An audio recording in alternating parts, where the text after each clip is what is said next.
Imelda estaba barriendo la entrada de su pequeña choza como todas las mañanas, desde que sus padres murieron a causa de un accidente cuando se dirigían al pueblo a vender las cosechas de la temporada. Lamentablemente, un derrumbe se llevó al caballo, la carga y a sus padres. Su papá, en específico, había conseguido sobrevivir por un tiempo, con la pierna rota. Sin embargo, con el paso de los días, la pierna rota no soldaba, y en su lugar había comenzado a ponerse color negro y a soltar un desagradable olor a podrido. Un doctor y el sacerdote del pueblo habían ido a ayudarle, le habían puesto algunas hierbas, pero no funcionó. Pasadas unas semanas su padre iría a dormir para nunca más despertar. Una vez más llamó al sacerdote, quien le ayudó a enterrar a su padre en el patio trasero donde sembraban las papas. Después de algunas oraciones y esparcir agua bendita, Imelda se quedó sola. Esa noche no estaba segura de cuánto tiempo tardó en quedarse dormida. Se había pasado gran parte de la noche llorando hasta que el cansancio la venció. Su hogar jamás se había sentido tan vacío. Pero como su padre solía decir, el tiempo no pasa en vano. Con el correr de los meses, Imelda finalmente se había acostumbrado a vivir sola. Se dedicaba por las mañanas al cuidado de los vegetales. Inclusive había aprendido a cuidar un árbol de manzanos, que parecía ir creciendo con rapidez. Probablemente el año siguiente daría frutos. Lástima que jamás llegaría a probarlos.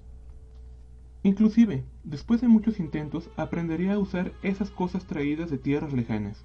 Especias les llamaban. Imelda había aprendido a guardarlas en distintos contenedores para que no se mezclaran los sabores. Había aprendido a sazonar la comida e inclusive a algunos de los vecinos le ofrecían algunas monedas para que les vendiera un par de esos alimentos, con ese peculiar sabor. A la chica no le molestaba vender la comida, le permitía quedarse la mayor parte del tiempo en casa, aprender sobre esos extraños condimentos y de paso mantenía la cabeza en algo más alegre que pensar en la muerte de su padre y en sus últimos días de fiebre y delirio. La cabeza de Imelda pensaba en estas cosas, mientras que tarareaba una alegre canción que no recordaba dónde había escuchado. Con los mercaderes, probablemente, aquellos sujetos de tierras lejanas a los que pocas personas se les acercaban. Mientras tanto, a no más de medio kilómetro de distancia, en otra de las chozas, la mujer del panadero compartía con la esposa del herrero las extrañas cosas que se dedicaba a hacer Imelda.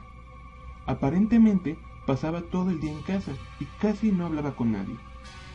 De hecho, según dicen, solo sale de casa para ir a hablar y comprar cosas extrañas a los extranjeros, quizá hierbas como las que mataron a su padre. Inclusive, una de las mujeres insinuó que tal vez estaba intentando hacer brujería. ¿Quién sabe? Quizá por alguna de esas brujerías habría muerto su padre. Uno nunca sabe. Quizá, inclusive, había fornicado con el diablo, y para que nadie le molestara, le pidió a Satanás que matara a sus padres. Es bien sabido que el demonio nubla el buen criterio. De momento, lo mejor sería no acercarse a ella, y tal vez advertir a los demás que la comida que vende está embrujada. Esa misma noche, la mujer del herrero contó a su esposo la nueva noticia sobre cómo Imelda había sido vista conversando con aquellos peligrosos extranjeros, y de cómo también había visto que le echaba extrañas sustancias a la comida, que más tarde vendía. Pero no solo eso, habían escuchado una extraña melodía mientras preparaba dicha comida. La mujer del herrero estaba segura de que estaba hechizando los sagrados alimentos para que los hombres solteros del pueblo le obedecieran. Mientras el herrero escuchaba atento y hasta con miedo los relatos de su mujer, Imelda se disponía a acostarse, hasta que se dio cuenta de que Santi, el gato callejero que a veces alimentaba, había matado al canario, por lo que a la joven no le quedó más remedio que barrer el desastre provocado por el animal. Comenzó sacando el cadáver del ave, lo más lejos que pudo. Era peligroso alejarse mucho de casa por la noche. Dios sabía que la oscuridad pertenecía a los demonios y fantasmas de los que la iglesia tantas veces le había advertido. Se metió rápidamente a su casa y limpió el resto de las plumas. En la casa vecina, a no más de 30 metros de distancia, Daphne, la hija del florista y que siempre había odiado a Imelda, vio cómo la chica arrojaba un pequeño paquete a la oscuridad y cómo, en medio de la noche, sacaba algo con su escoba. ¿Tierra, quizá? ¿Por qué una mujer sola saldría de noche? Todo el mundo sabe que la noche le pertenece a los seres malignos. En ese momento, Daphne le contaría a su padre lo que había visto. A la mañana siguiente, el sacerdote del pueblo sería visitado por varias vecinas. El Santo Oficio no perdió tiempo. Inmediatamente comenzó a entrevistar a los vecinos, comenzando por la panadería y el mercado, lugares que más frecuentaban las mujeres. Ahí se enteraron de los hechizos que hacía y los conjuros que mencionaban, seguido de la presencia de un gato en casa, uno de los tantos siervos de Satanás. Para colmo, se enteraron de cómo había matado a sus padres con la ayuda del mismo demonio. No cabía duda, la mujer estaba perdida. Pero aún tenía tiempo. Organizarían a los guardias mientras recopilaban más información, atacando por la mañana. Esa mañana, Imelda estaba acostada en su cama. Se debatía entre salir de la cama para atender temprano sus verduras o esperar un poco más. Después de todo, el frío aire de octubre comenzaba a sentirse. Entonces, un fuerte ruido la hizo levantarse de un salto. La puerta principal de la choza había sido derribada. Un guardia alto y gordo entró a la habitación, la tomó por los brazos y la inmovilizó. Hasta que llegó un hombre vestido como el sacerdote del pueblo, pero con mucho más oro encima. Era como la versión lujosa del padre, y solo dijo: Imelda de Hernán, estás arrestada bajo los cargos de brujería, contubernio con Satán y de poseer criaturas fieles al demonio. Estos hombres te llevarán a tu celda a la espera de tu juicio, y el Santo Oficio pasa a ser dueño de todas tus posesiones. La chica no estaba segura de lo que acababa de escuchar. De hecho, su mente se negó a creer lo que claramente le habían dicho, por lo que se quedó callada mientras era llevada a los calabozos del castillo. A los alrededores de la choza, todos los vecinos la veían pasar como si se tratara de una desconocida, de alguien peligroso. Salvo por la hija del florista, le parecía haber visto una ligera sonrisa como si estuviese feliz de su desgracia, aunque no le sorprendería. Esa maldita siempre le había odiado. Ahora, encerrada en su celda, se preguntaba por qué estaba ahí. ¿Quién le había acusado? Nadie se lo diría, aunque por la mirada de Daphne estaba casi segura de quién había sido. Pero no tenía nada que temer, ¿o sí? Dios no permitiría que le matasen de forma tan injusta. Aunque por otra parte, Dios la había dejado sin padres, sin caballo y sin dinero. Quizá ahora quería terminar el trabajo, pero ¿por qué? ¿Qué había hecho ella para merecer esto? Unas lágrimas comenzaron a caer por su rostro. Se sentía con miedo, desolada, y con el paso de los minutos comenzaba a estar segura de su final. Hasta que una voz le interrumpió y le dijo: así son todas las putas de Satanás, son felices hasta que el Santo Oficio llega por ellas. La chica rápidamente secó sus lágrimas y se puso de pie sin saber muy bien qué es lo que debía esperar.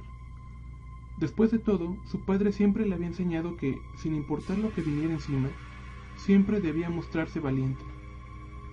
Era un mundo cruel, y la debilidad y el miedo eran sus peores aliados para enfrentarse a los problemas. Frente a ella, un hombre con toda la apariencia de ser un sacerdote se encontraba mirándole de forma despectiva. Imelda se sentía como si fuese una cucaracha o algún tipo de alimaña que debía ser eliminada cuanto antes. Aún así, la chica miró a los ojos del hombre y le preguntó por qué le habían arrestado. El hombre se limitó a sonreír y comenzó a enumerarle los motivos por los cuales le habían acusado de brujería. Mientras tanto, en la que solía ser la casa de Imelda, un contingente de guardias y soldados del rey se encontraban sacando todos los objetos de valor de la chica y los estaban subiendo a distintas carretas. Un grupo de vecinos se dedicaba a mirar los objetos que salían de la casa y hacer un comentario sobre ellos. Comenzaron criticando que la joven tuviera libros en el lugar. Se sabía que de forma increíble su padre se las había arreglado para aprender a leer y escribir, pero a pesar de todo era hombre. No había tanto problema en que aprendiera esas cosas. Pero enseñarle eso a una mujer. Todos saben que las mujeres son fácilmente manipulables por esa información. No es bueno que accedan a ese tipo de conocimientos. Por algo, la iglesia basa su autoridad en hombres y no mujeres. ¿En qué habrá estado pensando su padre cuando le enseñó a leer? Y peor aún, cuando le dio acceso a esos libros de los dichosos filósofos. Por eso se había convertido en bruja. Por eso fornicaba con demonios. Pero ya no importaba. El Santo Oficio sería cargo de ella. Justo cuando los guardias terminaban de subir el último libro de Imelda a los carruajes, en los calabozos del castillo, un par de guardias se encargaban de desnudar a la chica, de propinar latigazos y hacer que confesara. Aunque no podía llamársele confesión justamente. La chica fue martirizada de tal forma que estaba dispuesta a decir que sí a todo lo que se le dijera. Y de hecho, fue justo lo que hizo. Aceptó realizar hechizos, comprar plantas exóticas para crear brujerías. Aceptó ser la esposa de Satán. E inclusive aceptó salir a volar en escobas a mitad de la noche para acudir a sesiones espiritistas donde se planeaban los siguientes ataques de las brujas. Pero, paralelamente, su mente proyectaba un listado de las personas que probablemente le habían acusado de brujería, por el simple hecho de disfrutar de su soledad, de la lectura y de la cocina. Y entonces se le ocurrió algo. Si la iban a matar, no se iría sola. Ana, la hija del florista, estaba cosiendo un viejo vestido que pensaba usar en el baile de la cosecha de la próxima semana. Se preguntaba cómo le estaría yendo a Imelda, esa mujercilla que se sentía mejor que las demás solo por leer aquellos hombres muertos de la antigüedad. Recordaba haber escuchado que leía a un tal Platón y tal vez a un Aristóteles o algo similar. El caso es que eran lecturas claramente prohibidas. Pero lo peor es que Alexander, el hijo del comerciante de trigo más rico de la zona, estaba enamorado de ella. Imelda no tenía derecho a quedarse con aquel chico rico, por eso la había acusado. Ahora ella tendría el campo libre para poder enamorarlo y hacer que le sacaran de esa miserable choza en la que vivía. Pero una vez más, la guardia del Santo Oficio haría acto de aparición. Igual que como había pasado con Imelda, los guardias echaron la puerta abajo, pero en lugar de llevarse a la única chica que vivía en la choza, esta vez arrasarían con toda la familia. Aparentemente, Imelda había confesado que Ana era parte de las esposas de Satán, y de hecho se las arreglaba para conseguir algunas flores con propiedades mágicas que ayudaban a los hechizos de las demás brujas. Ana lloró, suplicó, e incluso juró que tenía pruebas para demostrar que no era una bruja, pero no fue escuchada. La historia de Imelda estaba muy bien pensada a pesar de las condiciones en las que se creó. Finalmente, la familia fue liberada, ya que la historia de Imelda en realidad no los mencionaba, por lo que supusieron que la familia no sabía nada. Pero eso no quitó que les dejaran la casa totalmente saqueada. 2 días después, el veredicto estaba hecho. Imelda, a ser la líder de las brujas, sería condenada a la hoguera hasta la muerte. Esto con el objetivo de limpiar su alma y asegurar el perdón de Dios para poder ascender al cielo. Mientras tanto, Ana sería condenada a la horca, pues si bien sus pecados no eran tan graves como los de Ana, sí había sido de ayuda para las brujas.